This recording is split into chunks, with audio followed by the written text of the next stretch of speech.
গোটেই জোনাই অঞ্চলৰ 7খনকৈ গাঁও পঞ্চায়ত যেটো ইয়াত আগতে আমাৰ এটা পঞ্চায়তৰ গাইডবান আছিলে এগ্ৰিবান এইটোৱে দিনাপত্তা দিব পৰা নাছিলে গৈ আৰু বছৰে বছৰে এই অঞ্চলত মানুহে খেতি পথাৰ কৰিব নোৱাৰা অৱস্থা হৈছিলে লালি নদীৰ পানীয়ে আৰু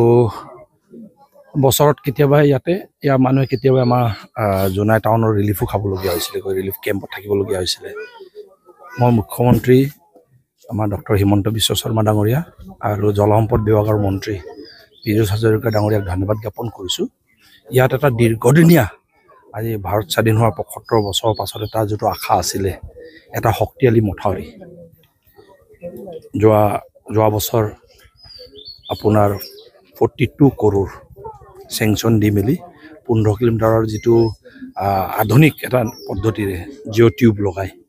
যেটো মথাউৰি নিৰ্মাণ চলি আছে এই মথাউৰি নিৰ্মাণ কাৰ্যৰ প্ৰগ্ৰেছটো চাবলৈ আমি গোটেই দলে বলে আহিছোঁ ধুনীয়াকৈ চাই মেলি পৰিদৰ্শন কৰি আৰু আমি জোৰ দি আছোঁ বাৰিষাৰ এই আৰু এমাহৰ ভিতৰত শেষ কৰি দিব লাগে বুলি গোটেই কাম সম্পূৰ্ণ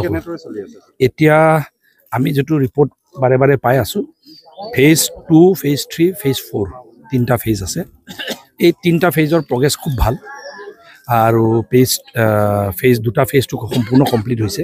খালি ফেজ 1টো অলপ গণ্ডগোল হৈছে এইকাৰণে মই আৰম্ভণিতে ফেজ 1টোৱে আহি আছোঁ এইকাৰণে ফেজ 1ৰ প্ৰগ্ৰেছটো চাইছোঁ আৰু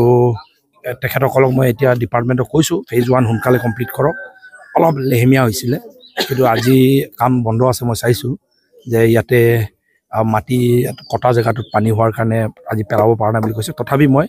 ইয়াৰ পৰা ঘূৰি গৈ একদম মন্ত্ৰী পৰ্যায়ৰ ৰিপৰ্ট দি চিবিজনৰ পৰ্যায়ৰ ৰিপৰ্ট দি বিভাগক তাৰমানে এইটো কণ্ট্ৰেক্টৰক লগাই সোনকালে ইয়াত শেষ কৰিব পৰাকৈ মই প্ৰেছাৰ দিম